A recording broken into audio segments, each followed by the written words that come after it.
Hi guys, my name is Abdulaziz. I come from Uzbekistan and nowadays I'm a student. Today I will teach you how to improve your speaking skills, and today we will talk about IELTS speaking examination. Are you ready to begin? Let's get started.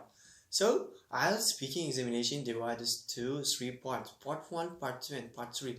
In part 1 you will be given general questions about yourself, and you have to answer to these questions. And in part 2 you will be given a cue card with questions and 1 minute to prepare these questions and 2 minutes to presentate your answers. So in part 3 you will be given to a lot of questions and comparison with examiner. It depends on your part 2. So it's easy, don't worry guys. And today I brought the 7 strategies for the IELTS speaking test.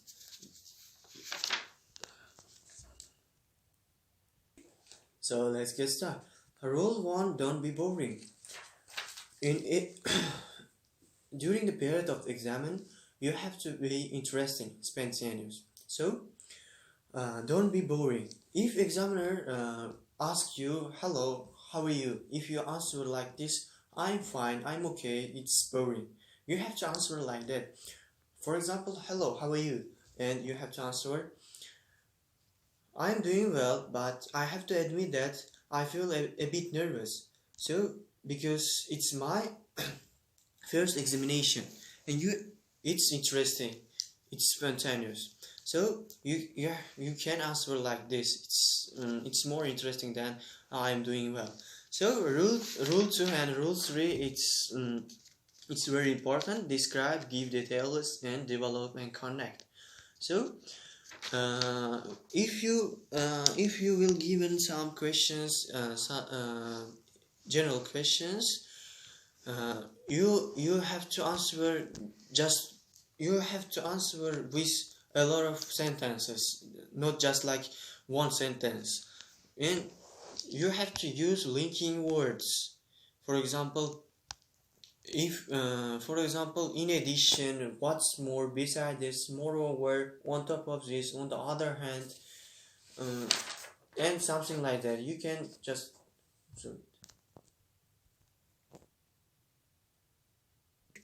Rule 4: record yourself and speak to the mirror. If you speak with yourself, it improves your speaking skills. So and during the period of speaking with yourself, you can just turn on the recording system on your mobile phone and just sit and answer to your questions. And it's easy, and you can correct your mistakes and just listen and correct mistakes. It's very helpful and useful. So rule 5: improve your listening skills. If you couldn't hear or listen your examiner, you couldn't answer to his questions or your questions. So improve your listening. You can improve your listening even with your recordings, and listen podcasts, BBC News, and it depends on you. You can choose anyone. So rule 6: learn how to prepare for part 2. In part 2, you will be given a cue card, as I told above. You will be given a cue card, and you can take a notes, and you have to take notes. So students who will not take notes during the period of the answering time will be fluency mistakes. For example, I like or something like that. If students take notes, it will help them, and it's very easy, and you can do this. So rule 7: master the most useful words for the test. So master the most useful words for the test. You can you can memorize the words like synonyms, for example, important, essential, vital, fundamental, and something like that. So here it is, 3 language tips. You can just say it. The first tip, it's good chance to, or it's great opportunity to.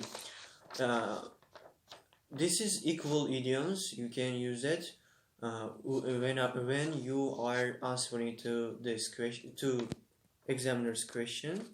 And second is to get to do something. It's equal to get a chance to do something. For example, I get the chance to speak in English in my school every day. It's equal with I get the chance to speak in English in my school every day. So third is something brings people closer together. It's very easy and helpful idiom which native uses it. For example, music can bring people closer together, and uh, dinner time will bring people closer together, family members closer together. So it's very easy. You can just do it. Okay, guys, I think that's it. Subscribe to my channel and click on the bell so as not to miss a single video. And just put like this.